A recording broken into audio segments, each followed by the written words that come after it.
Timnas Indonesia, siapa yang menyangka bakal bisa seperti sekarang ini? Dulu Indonesia hanya dianggap kacangan ketika tampil di event Asia. Namun sekarang situasinya berbeda, di mana skuad Garuda mampu menunjukkan progres yang baik di bawah Sinteyong. Meskipun begitu, jangan terlena dan jangan terbuai, karena bagaimanapun persaingan di round 3 nanti sangatlah berat. Sebab tim Garuda bahkan harus bersaing dengan 3 tim langganan Piala Dunia. Dan secara ranking, serta pengalaman harus diakui kalau JSS dan kawan-kawan adalah yang paling akhir. Meskipun begitu, jangan lupakan juga kalau tim ini mayoritas pemainnya udah main bersama sejak lama, termaksud saat main di Piala Asia U23 kemarin. Jadi secara chemistry, mereka udah oke lah dikatakan padu. Dan di Piala Asia U23, boleh jadi menjadi event paling epic yang pernah diikuti Timnas Indonesia di bawah Coach Shin. Sebab dari sana, para pemain yang ada sekarang benar-benar mendapatkan pelajaran ekstra, sehingga nggak takut lagi ketika melawan tim dengan nama besar. Itulah kenapa banyak tim-tim Asia yang kayaknya mewanti-wanti peserta grup C untuk jangan terlalu anggap remeh Indonesia, terutama dalam hal teknis. Meskipun di atas kertas semua tim di grup C lebih unggul, namun soal fighting spirit Indonesia sama sekali nggak kalah.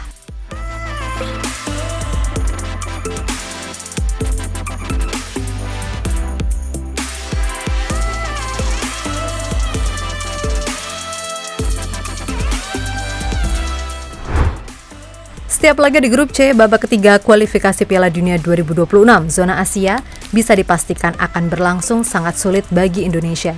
Hal itu tidak terlepas dari status lawan yang dihadapi, di mana secara ranking dan pengalaman Indonesia jelas masih kalah. Terlebih sampai detik ini pun, kepastian pemain baru yang dibilang PSSI masih belum juga menunjukkan tanda-tanda, selain tentunya, mungkin aja nih siapa tahu ada kejutan.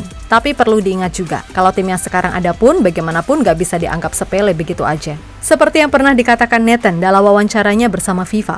Kalau secara level permainan, skuad Garuda ini pelan-pelan emang peaknya selalu naik, terutama soal fighting spirit. Hanya mungkin efektivitas aja yang perlu ditingkatkan dan juga fokus dalam menjaga pertahanan karena seringkali kita kebobolan dari situasi yang seharusnya bisa teratasi.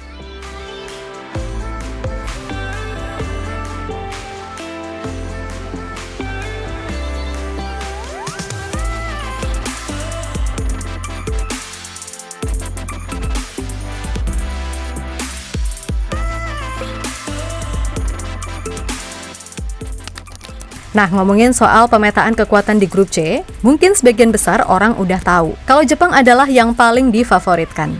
Kedua, ada Australia. Ketiga Arab, keempat Bahrain, kelima China, dan yang terakhir barulah Indonesia. Kendati begitu, semua juga mengerti kalau meskipun di atas kertas Indonesia ini yang paling bontot, tapi nggak serta-merta tim Garuda bakal bernasib sama seperti Vietnam dan Thailand yang jadi bulan-bulanan di round 3. Sebab bagaimanapun Indonesia juga telah melalui proses yang cukup berat hingga sampai di titik seperti sekarang ini.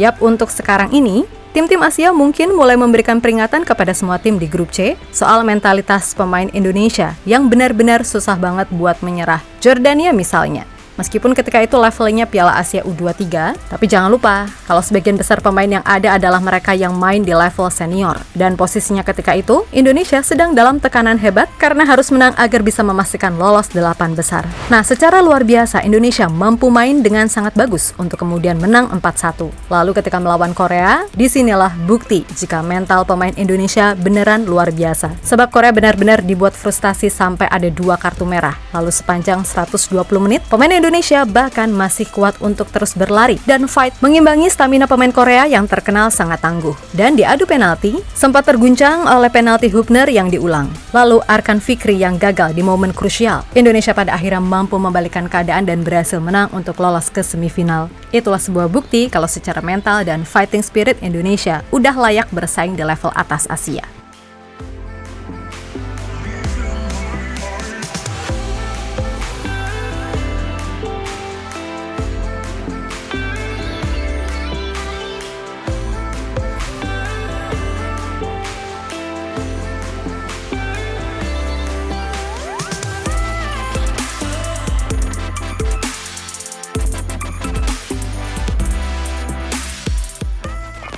Yap, apa yang terjadi di Piala Asia U23 bisa menjadi gambaran kalau mentalitas pemain Garuda emang udah meningkat gak kayak dulu lagi. Ditambah sekarang ini dengan hadirnya pemain macam Jesus, Tom Haye, Kelvin Verdong, Ragnar Oratmangun, pastilah membuat tim ini jadi lebih matang.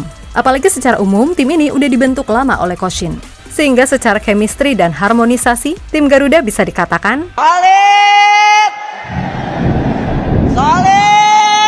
Lebih lanjut, kalaupun semisal nanti di bulan-bulan setelah September Indonesia bisa dapat pemain baru, ya harusnya secara kualitas tim ini bisalah untuk menciptakan hasil-hasil maksimal yang diharapkan. Terutama ketika main di kandang sendiri, dengan dukungan supporter yang luar biasa banyaknya.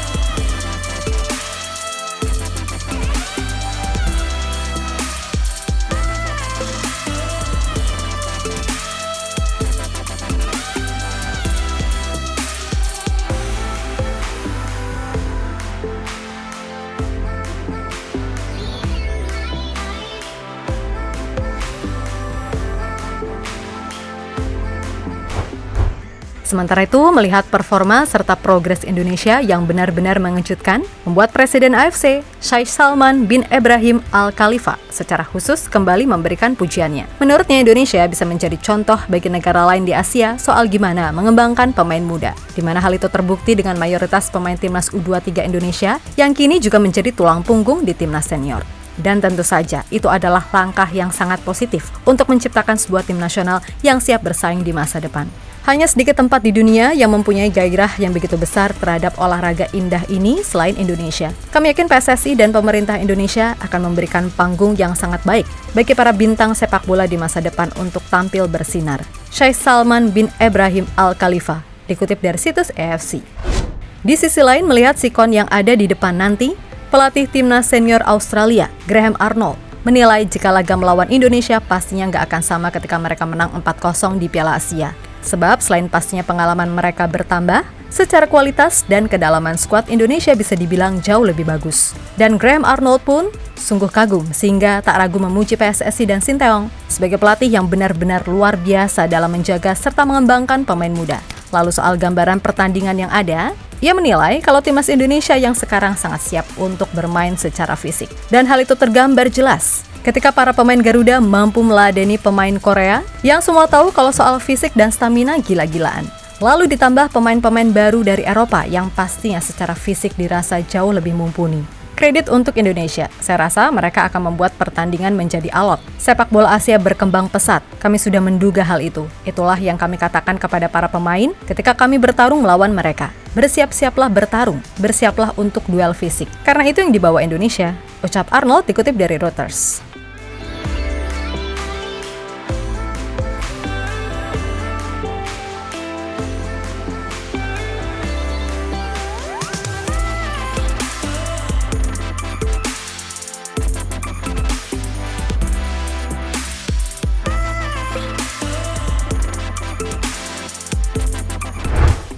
Ya pada akhirnya, semoga saja Indonesia bisa tetap bermain dengan fighting spirit tinggi tanpa pernah merasa takut untuk kalah.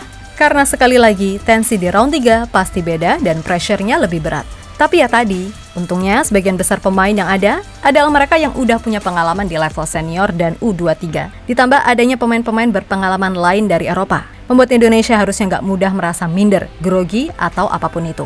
Dan kalau ini beneran bisa tembus Piala Dunia, walah entah alasan apa lagi yang bakal dikatakan oleh seorang pengamat sepak bola berinisial Bung Handuk dan kawan-kawan yang kayaknya udah benci setengah mati sama Sinteyong. Pokoknya ada aja yang dicari kesalahannya. Kayak pas di Piala Asia U23 kemarin ketika timnas mampu maju ke semifinal, bukannya ngasih pujian atau kritik membangun, malah nyuruh-nyuruh. Minta Coach Shin bilang makasih ke klub Liga 1 lah, yang padahal itu udah dilakukan. Kocaknya lagi, ada nih yang bilang, ya kalian tahulah siapa orangnya. Bilang gini, coba dong pengen lihat Nathan gak main di 8 besar Piala Asia U23 hanya untuk menguji sehebat apa sih taktik Coach Shin? Atau mungkin di round 3 nanti. Dia bilang gini, coba dong Coach Shin gak usah pakai pemain diaspora, biar kita tahu sehebat apa taktiknya di round 3 nanti. Hello, orang polos mana aja juga tahu kali. Kalau yang namanya laga penting dan berpeluang besar meraih prestasi, pastinya semua pemain terbaik harus dimainkan dong. Coba aja beliau bilang begitu ke pelatih timnas Prancis misalnya untuk cadangin Mbappe. Alasannya simple, buat ngetes taktik aja. Lah dikira beli duren apa pakai tes segala. Lawang sekelas turnamen Tarkam aja nih, pengennya pakai pemain terbaik buat menang. Sampai dibela-belain ambil pemain dari desa lain yang jago-jago. Lah ini hadeh, agak lain emang. Tapi ya udahlah, kadang-kadang kita juga butuh orang-orang semacam ini biar menjaga keseimbangan dunia antara cinta dan benci, kan gitu. Pokoknya abaikan orang-orang yang nggak pengen timnas maju. Terus dukung skuad Garuda karena ini progresnya udah benar. Dan baru di era ini kan, kita bisa merasa pede ketemu lawan siapapun, masalah hasilnya gimana, tapi yang penting rasa pede punya timnas yang udah nggak dianggap sebelah mata lagi, itu rasanya emang semenyenangkan itu. Ya nggak sih?